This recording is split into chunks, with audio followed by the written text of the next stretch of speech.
नमस्कार दोस्तों, आज की कहानी है सबसे बड़ा धन क्या है।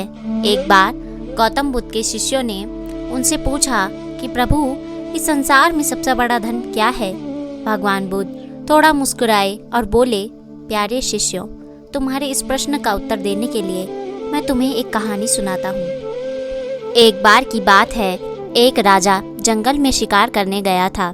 बरसात का मौसम होने के कारण यह अंदाज़ा लगाना बहुत मुश्किल हो गया था कि कब अचानक बारिश हो जाए, और हुआ भी यही। अचानक आकाश में बादल छा गए और बारिश होने लगी। सूरज डूब गया और धीरे धीरे अंधेरा छाने लगा। राजा अपने महल का रास्ता भूल गया और अपने सिपाहियों से अलग हो गया। भूख, प्यास और थकावट से राजा काफ़ी परेशान हो रहा था। कुछ ही देर बाद राजा के सामने 3 बच्चे खेलते हुए नजर आए। तीनों बच्चे काफ़ी अच्छे दोस्त लग रहे थे।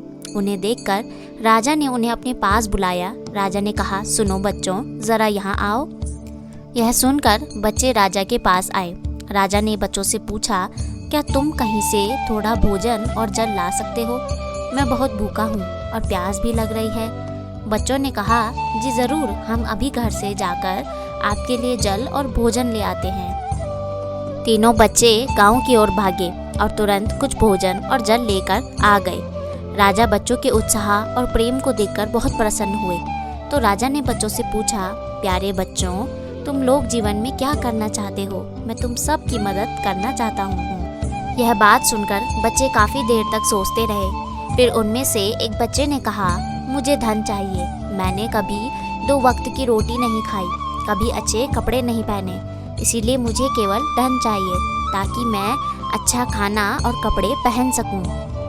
इस पर राजा मुस्कुराते हुए बोले, ठीक है, मैं तुम्हें इतना धन दूंगा कि जीवन भर सुखी रहोगे।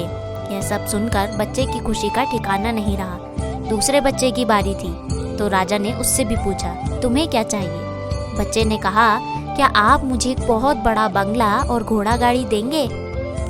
इस पर राजा ने कहा, ज़रूर, मैं तुम्हें एक आलीशान बंगला और घोड़ा गाड़ी दूंगा। अब तीसरे बच्चे की बारी थी, तो उसने कहा, मुझे ना धन चाहिए और ना घोड़ा गाड़ी चाहिए। मुझे आप ऐसा आशीर्वाद दीजिए जिससे मैं पढ़ लिख कर विद्वान बन सकूं और देश की सेवा कर सकूं। तीसरे बच्चे की इच्छा सुनकर राजा उससे काफ़ी प्रभावित हुए। राजा ने उस बच्चे के लिए उत्तम शिक्षा का प्रबंध किया। वह बच्चा बहुत मेहनती था। वह दिन रात एक करके पढ़ाई करता था और एक दिन बहुत बड़ा विद्वान बन गया। समय आने पर राजा ने उसे अपने राज्य में मंत्री पद पर नियुक्त कर दिया। एक दिन राजा को अचानक वर्षों पहले घटी उस घटना की याद आ गई। उन्होंने मंत्री से कहा, कई सालों पहले तुम्हारे साथ जो 2 बच्चे थे, अब उनका क्या हालचाल है? मैं चाहता हूँ कि मैं एक बार फिर तुम तीनों से मिलूं, इसीलिए तुम कल तुम्हारे दोनों मित्रों को भोजन पर आमंत्रित करो। मंत्री ने अपने दोनों मित्रों को संदेश भिजवा दिया और अगले दिन सभी एक साथ राजा के सामने उपस्थित हुए। राजा ने कहा, आज तुम तीनों को फिर से एक साथ देखकर मैं बहुत खुश हूँ।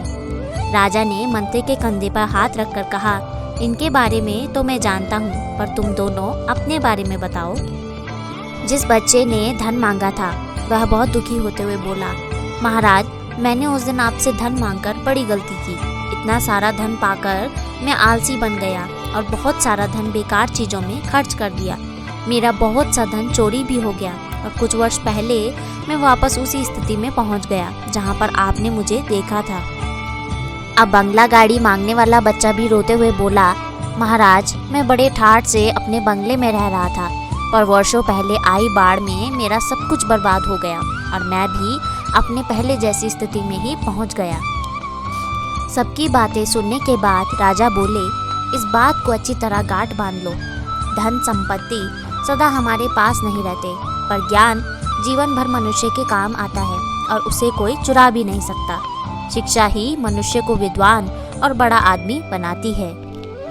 अब शिष्यों को भी समझ आ गया था कि सबसे बड़ा धन क्या है। सबसे बड़ा धन ज्ञान और विद्या है। पहले इसे हासिल करो, इसके बाद धन अपने आप आ जाएगा। धन्यवाद दोस्तों। अगर कहानी अच्छी लगी हो तो चैनल को सब्सक्राइब ज़रूर करें और वीडियो को लाइक भी ज़रूर करें।